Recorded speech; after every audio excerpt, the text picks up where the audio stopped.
Selamat berjumpa kembali dalam layanan audio Sahabat Seperjalanan. Hari ini adalah hari Jumat 4 Juli 2025.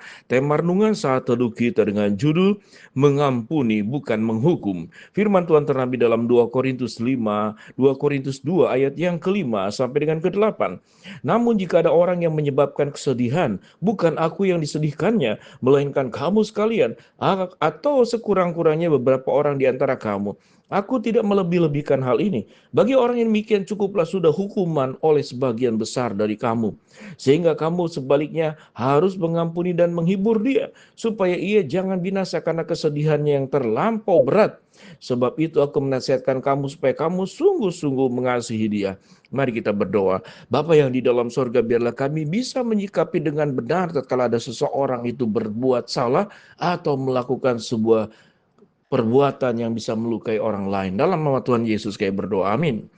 Shalom sahabat seperjalanan yang dikasihi Tuhan. Berbicara tentang mengampuni bukan menghukum adalah sesuatu yang memang bisa diperdebatkan panjang lebar. Sewaktu mengampuni, bukankah Tuhan juga menunjukkan sikap menghukum seperti Sodom dan Gomora yang dihukum? Dan bagaimana Herodes pun dihukum, mati dimakan cacing-cacing. Bagaimana kemudian orang-orang Filistin itu dikalahkan oleh peperangan tatkala Daud mengalahkan kemudian Goliat dan orang-orang Filistin yang dikejar-kejar. Lalu apa bedanya mengampuni dan menghukum? Apakah dua bagian ini sesuatu yang bertolak belakang satu dengan yang lain? Atau sesungguhnya itu bisa disandingkan dua-duanya? Atau kita mengasihi tanpa menghukum? Atau bisa tidak kita menghukum dengan alasan mengasihi? Kalau memang kemudian menghukum itu sesuatu yang tidak boleh, apa yang terjadi dan betapa bahayanya dunia ini? Kalau tidak ada polisi, tidak ada tentara, tidak ada penegakan hukum. Semua orang melakukan katakanlah berlalu lintas memakai kendaraan di jalanan tanpa ada hukum yang mengatur. Kalau pelanggaran tidak ada hukuman sama sekali, apa yang terjadi? Kekacauan yang terjadi.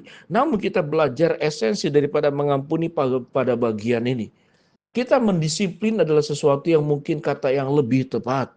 Kita melihat memang ada bahasa-bahasa Indonesia itu yang agak sulit mewakili tentang hati Tuhan, mewakili tentang sebuah keputusan dan sikap Tuhan.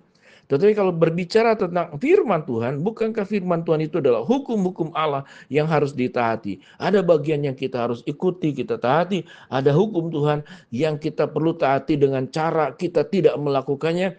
Tapi ada hukum Tuhan yang dipanggil untuk dengan cara adalah kita untuk melakukannya. Mengasihi adalah hukum Tuhan yang harus kita lakukan. Membenci adalah hukum Tuhan untuk kita tidak melakukan. Menjauhkan jauh-jauh segala perkara-perkara jahat yang bisa dilakukan oleh setiap kita masing-masing.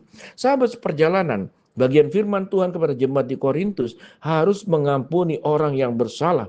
Saya bacakan secara menyeluruh ayat 5 sampai dengan ke-11. Namun jika ada orang yang menyebabkan kesedihan, bukan aku yang disedihkannya, melainkan kamu sekalian, atau sekurang-kurangnya beberapa orang di antara kamu. Aku tidak melebih-lebihkan hal ini. Bagi orang yang demikian cukuplah sudah hukuman oleh sebagian besar dari kamu.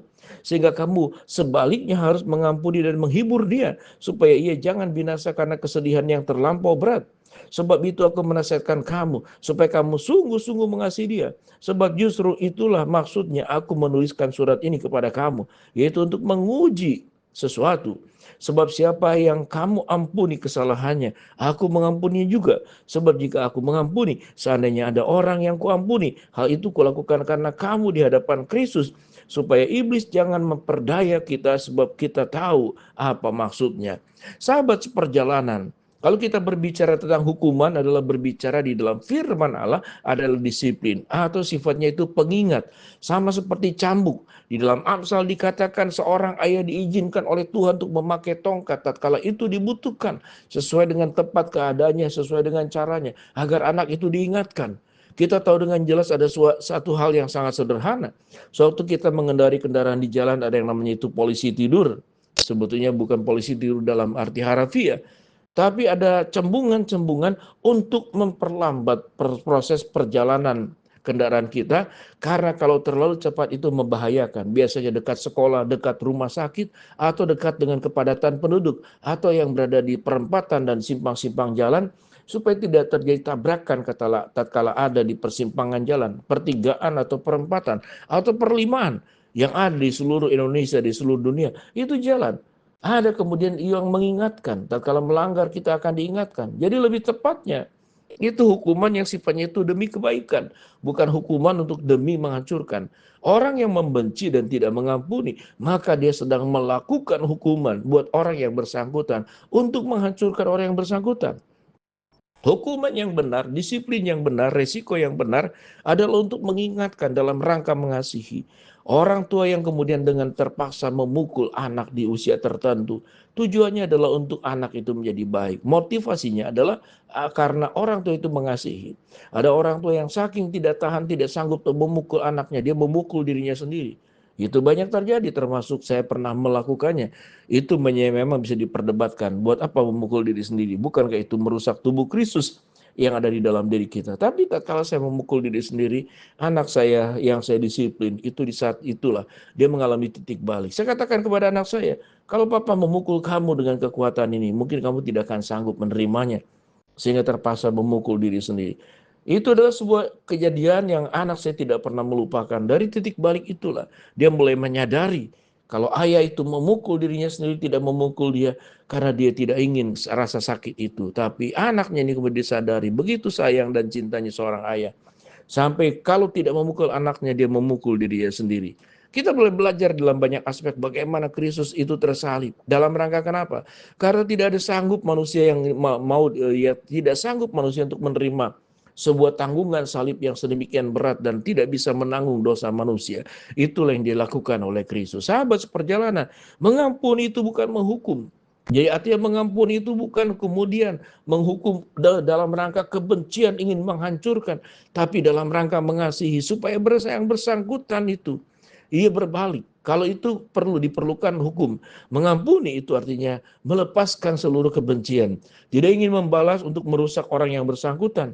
Tapi yang bersangkutan baik kita mengampuni, baik kemudian kita mengasihi dengan terpaksa menghukum, adalah dua-duanya untuk kebaikan yang bersangkutan. Sahabat seperjalanan, kalimat dan kata-kata ini biasanya akan sangat dipahami oleh para guru, para pendidik, oleh orang tua yang masih membimbing anak-anaknya.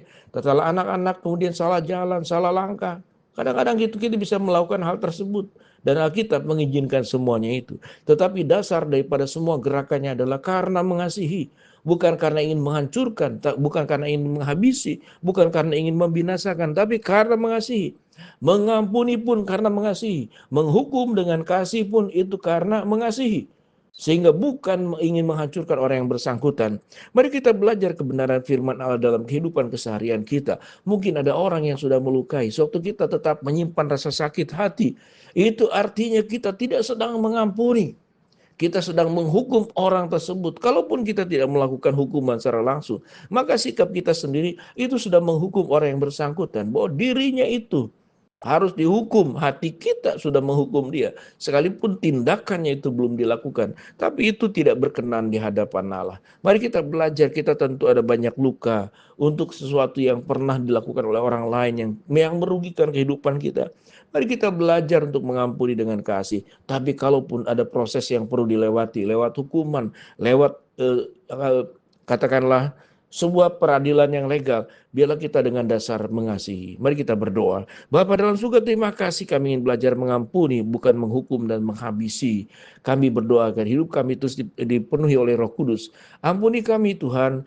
Tuhan berkati mereka yang sakit disembuhkan, yang sedang menghadapi masalah dibukakan jalan, yang sedang berdoa Tuhan kabulkan dengan cara Tuhan yang terbaik. Dalam nama Tuhan Yesus kami berdoa. Amin.